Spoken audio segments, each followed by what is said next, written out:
안녕하십니까. 2021년 12월 24일 최병무 이펙트 시작하겠습니다. 오늘 아침에 동아일보에 보니까 박근혜 전 대통령을 사면한다. 이런 기사가 나왔더군요. 단독이라고 나왔는데 사실 박근혜 전 대통령 사면 얘기가 나온 거는 올해 1월 달에 이낙연 당시 대표가 대통령한테 사면 건의를 하겠다. 뭐 이렇게 얘기를 한 이후에 그에 대한 역풍이 여권 내에서 불고 그래서 그냥 흐지부지 됐는데 저는 그때 어떤 생각을 했었냐면 이낙연 대표가 당시에 총대를 맸다 이런 생각을 합니다. 왜냐하면 이낙연 대표가 문재인 대통령의 뜻을 아니까 한번 운을 떼보자 이런 얘기를 했던 것으로 했는데 역풍이 부니까 청와대가 싹 빠져버린 것이죠. 그러니까 이낙연 전 대표가 그 역풍을 한 몸에 안고 지지율이 떨어지는 묘하게 또 시점이 그렇게 맞았습니다. 그런 걸로 이해를 하고 있고 그러다 보니까 이제 그 이후로 잠잠해졌고 그래서 이번 이제 성탄절에도 그 사면 여부는 뭐 대통령의 고유 권한이다. 뭐 고유 권한인 거 누가 모릅니까? 근데 그런 식으로 계속 얘기를 해와서 저는 이게 정치적으로 어차피 사면은 정치적 행위다 하는 차원에서 본다면 여권에서 박근혜 전 대통령 사면을 어떻게 다룰 것인가 하는 거를 그동안에 뭐 정무 뭐 이런 곳에서 굉장히 깊이 있게 검토를 했을 것이다. 그래서 오늘 중앙일보를 보면 송영길 민주당 대표와 이철희 청와대 정무수석이 박근혜 전 대통령 사면 문제를 협의를 했다 하는 기사가 나왔고요. 동아일보는 사면한다고 나왔고 조선일보를 보니까 조선일보에는 박근혜 전 대통령 사면 검토까지만 나와 있습니다. 그러면서 조선일보의 주요 기사는 이석기 석방입니다. 그러니까 이석기는 석방하기로 했고 오늘 오전 10시에 석방한다고 하죠. 그리고 박근혜 전 대통령 사면은 검토. 그런데 한겨레 신문하고 경향신문 이른바 여권 매체라고 하는 거기를 보니까 이석기 석방 얘기만 있고 박근혜 전 대통령 사면 얘기는 없습니다. 동아일보 보도를 보면 이렇게 돼 있습니다. 박근혜 전 대통령 특별사면 그 다음에 한명숙 전 국무총리도 포함하고 이석기 가석방 이렇게 돼 있습니다. 박근혜 전 대통령은 11월 22일이니까 벌써 한 달도 지났군요. 서울 삼성병원에서 입원 치료를 받고 있고요.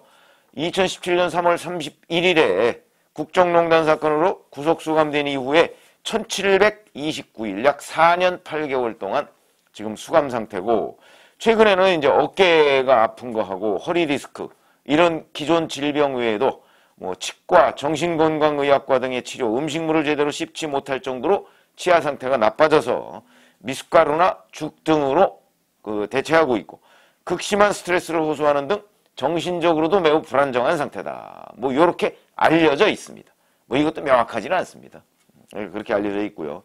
그래서 당초에 여권에서는 사면이 아니고 그냥 형집행정지를 하는 게 어떠냐 이래서 이제 아마 타진을 했을 가능성이 있는데 박근혜 전 대통령 본인이 형집행정지를 신청을 해야 되는데 신청을 안 했다고 합니다. 그러니까 사면을 검토한다 이런 얘기인데 이렇게 보시면 되겠습니다. 자, 청와대가 스스로 사면을 검토했을까요? 저는 그렇게 보지 않습니다. 이거는 결국 민노총이 이석기 전 의원의 석방을 끊임없이 요구해 왔습니다. 근데 대선을 지금 3개월 정도 남겨놓고 있죠? 3개월이 아니라 지금 75일 남았군요. 그럼 2달 남짓 남았습니다. 2달 보름. 이 정도 남았기 때문에 민노총은 가장 강력한 여권의 우군입니다. 이 사람들의 요구를 마냥 외면할 수가 없으니까 그걸 들어줘야 되겠는데. 그 다음에 또 여권에서 한명숙 전 국무총리에 대해서 얼마나 많은 명예회복 노력을 했습니까? 이미 대법원까지 확정 판결을 받아서 그 받은 선고 형량을 완전히 다 채우고 복역을 하고 나왔는데 그럼에도 그 사람을 명예회복을 시키기 위해서 그 명예가 남아있는지 모르겠으나 하여튼 그걸 시키기 위해서 한명숙 사건과 관련해서 뭐 검찰 수사했던 팀들을 감찰을 하질 않나.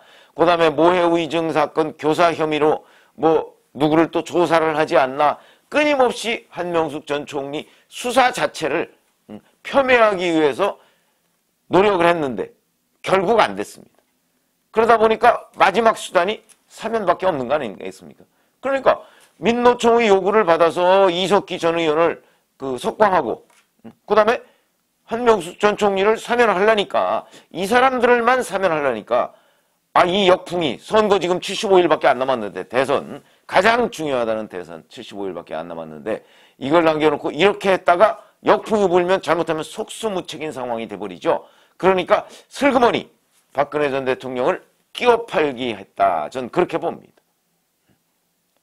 왜냐하면 정말 전직 대통령에 대한 뭐 일종의 통합, 화합의 이미지를 줘야 된다면 이명박 전 대통령과 박근혜 전 대통령을 같은 반열에서 다뤘어야 하는 거죠. 근데 둘을 분리해놨습니다. 그러니까 여론에서 조금이라도 더 우호적이라고 판단되는 박근혜 전 대통령만 먼저 사면을 했다. 이명박 전 대통령은 이제 다음 정권으로 넘어가는 거죠.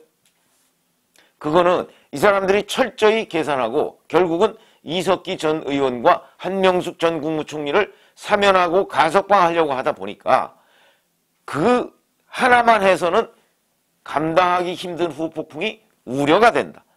그 걱정을 박근혜 전 대통령을 수적 넣음으로써 해소하려고 하는 것이다. 이렇게 보이고요. 잘하지만 박근혜 전 대통령의 혐의는 국정농단과 국가정보원의 특수활동비 뭐 이런 거 특수활동비 상납, 그 다음에 새누리당 공천 개입 뭐 이런 건데 이 중에 그래서 징역 22년이 확정됐었죠. 뭐 이 중에 뭐 국정원 특수활동비 상납이나 새누리당 공천 개입 이런 거는 정말 말도 안 되는 혐의 뒤집어 씌우기라고 봅니다.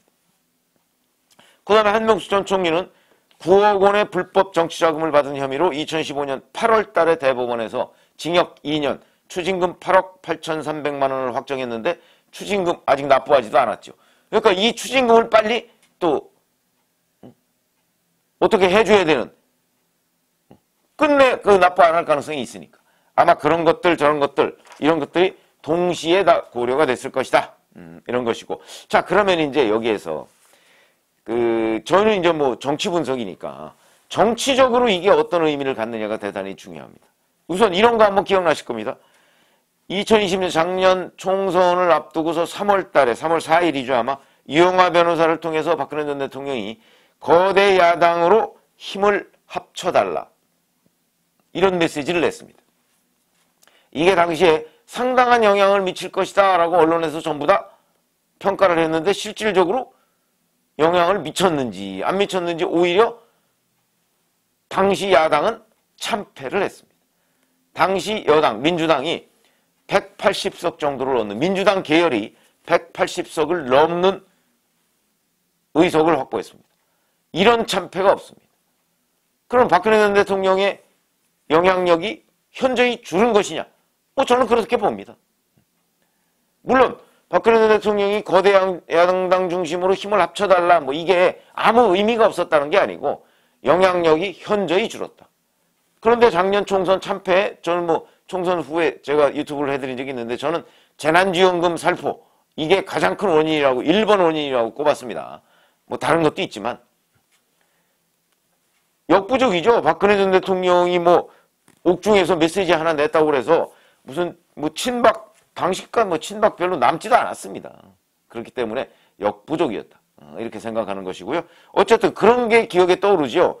자 그러면 이번에도 그때와 비슷한 정치적 결정을 할 것인가 하는 부분이 좀 애매합니다. 어떤 결정을 할 것인가.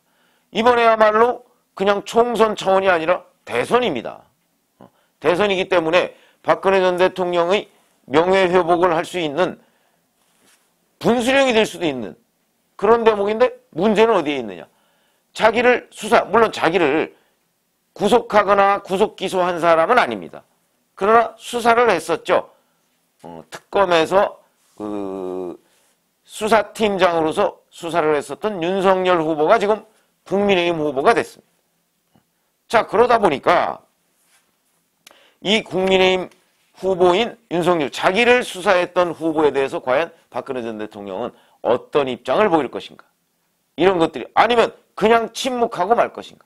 이런 것들은 이제 여러 가지의 분석이 있을 수가 있습니다. 그러나 제가 아는 박근혜 전 대통령이라는 사람의 캐릭터 이걸 종합적으로 볼 때는 박근혜 전 대통령이 아마도 총선 때와 비슷한 그런 정치적 메시지를 낼 것이다.